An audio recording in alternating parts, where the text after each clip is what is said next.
Hey everyone, Harry here to talk about a pretty desperate long shot maneuver that Donald Trump is now trying, supplementing one he's already tried and is still pending, to not be sentenced on September 18th in the New York case. All right, so the state of play here, he's convicted, and in the normal process of things, he would have been sentenced a few months ago.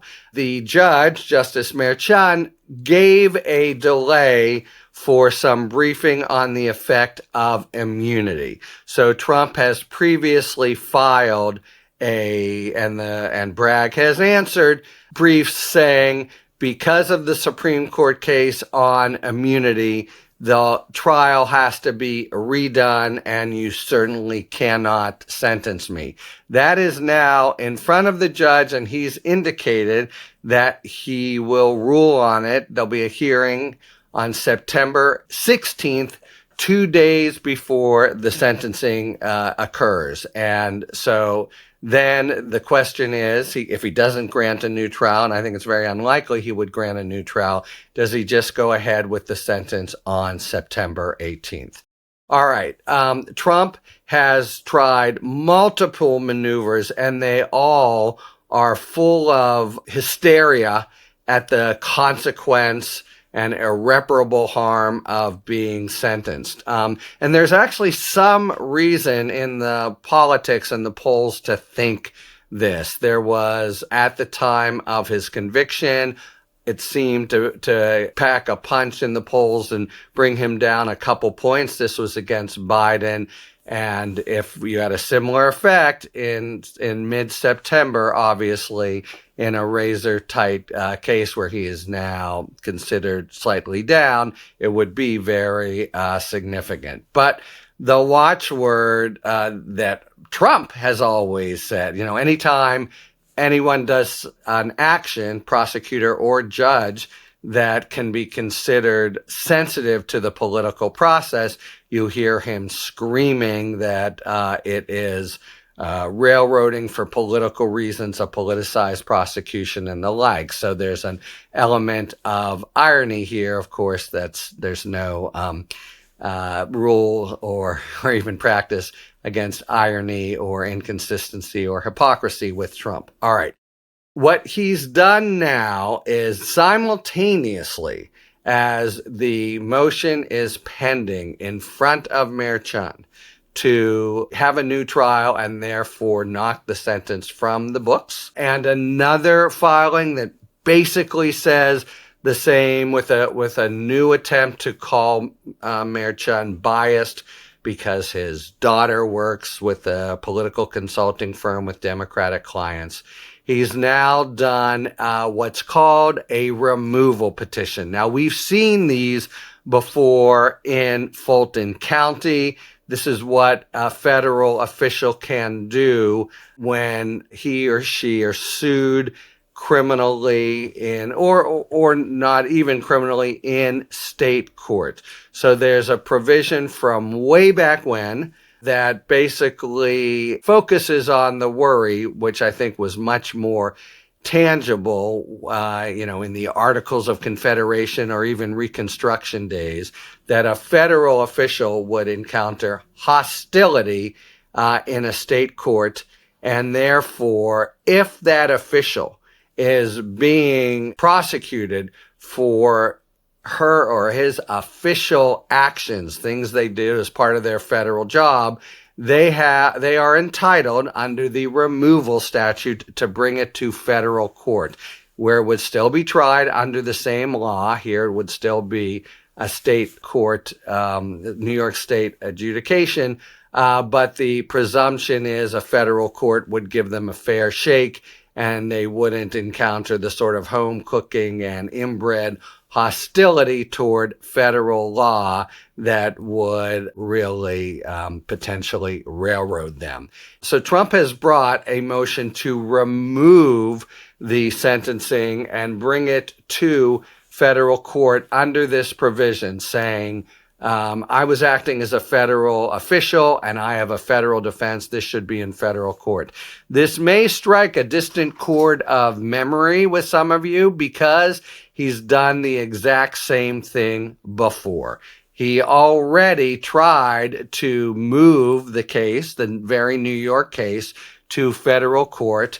Judge Hellerstein gave it back of the hand treatment and said, look, this is about a dalliance and with a porn star and hush money. This is not about a federal case where he's acting officially. I deny it. And then Trump appealed that and abandoned the appeal. So there is two strong arguments to this removal effort now. One, it's been decided already. It's what the lawyers call res judicata. And two, he waived it when he didn't press it in the appellate court. He gave up on his right or his argument for removal. So when you make a motion to remove, it automatically goes to the federal court until the federal court refuses or agrees to grant it. But we're in front of the same judge who has denied it in the past. Trump is trying to say in the motion, I got a good reason that is something new, citing some of the consequences of the legal holdings in the immunity case. But that is a loser because New York law is clear that it's not a basis for a whole new motion that there was an intervening legal decision. You're sort of charged with anticipating where the law might be going to at least make that sort of argument. So he's got sort of three, it seems to me, steel doors here. One, he did it already and it was decided against him. Two, he waived it. And three, the supposed justification for doing it again doesn't fly under New York law. So just to note, the judge that he's trying to do it in front of, here's what he said on the first time. The evidence overwhelmingly suggests that the matter was a purely personal item of the president, a cover-up of an embarrassing event. Hush money paid to an adult film star is not related to a president's official acts. So that's the back of the hand treatment that the judge gave it before. Now he's got three more procedural reasons to say, I'm not even going to listen to this. Now, until he does that, there is an argument at least that and this may be why Trump waited a while to do it, that the case resides in federal court, the sort of file does. But as soon as Hellerstein says, I decline your motion to remove, boom, it's right back in state court before Justice Merchan. Okay, let me just talk a little bit now, though, about what happens. Let's say this is going to fail, and more than going to fail, it reflects a kind of desperation, and even on the papers, it talks about the irreparable harm that he would absorb. Let's say this effort fails, which I think it will, but now it's in front of Merchan to go on to consider the parallel political arguments, something like, we got an election in 2 months. This could really sort of put my thumb on it one way or another. I'm going to avoid doing so. You can imagine a judge thinking that in practical terms. You can also imagine a judge, and this has been the broader kind of approach of the courts that have been doing this, saying, look, my North Star here is to do the case as it's in front of me and not flinch one way or another, not speed it up and not slow it down because there's an election out there. That is just not my job.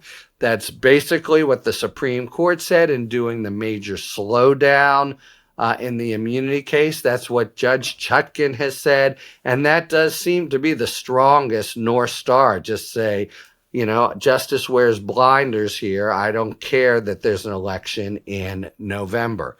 That seemed to be Merchan's kind of stance. But Merchan then asked the parties, what should we do? Should we postpone scheduling? And of course, Trump came in, as noted, and said, oh my God, yes, you'll terribly upset the election, etc.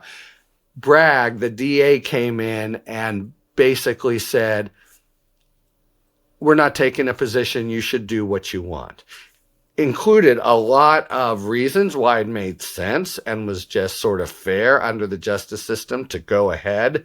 But the headline was, do as you like. Now, that to me, seemed like a quiet statement at top, but it's a deafening one because everybody in the whole New York system, but certainly Mayor Chen and the DA, understands this is a politically charged situation.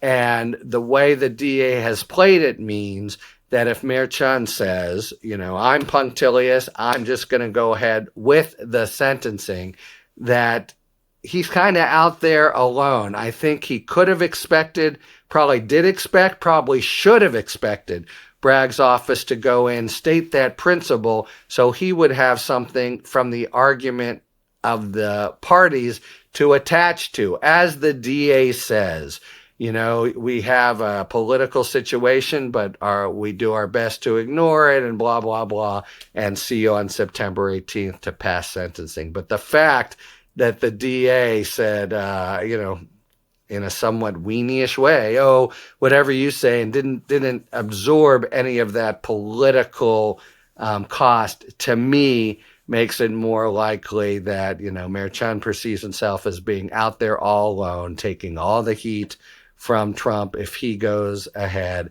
and makes it more likely as a practical political matter that he will say, let's postpone the sentencing until after the election, even though he would be on solid ground, maybe the most solid, if he just said the wheels of justice roll independently of the wheels of politics. But I think the DA has made it harder for him by being studiously neutral about it. So expect first the removal motion to be pushed back to state court soon, and that to be shoved away, and then we'll see probably on the 16th would be a logical time, maybe before, whether or not Mayor Chen postpones the September 18th sentencing until after the election. That's the big focus for now. Talk to you later. Thanks for tuning in. If you enjoyed this video and other Talking Feds content, please take a second to like and subscribe. Talk to you later.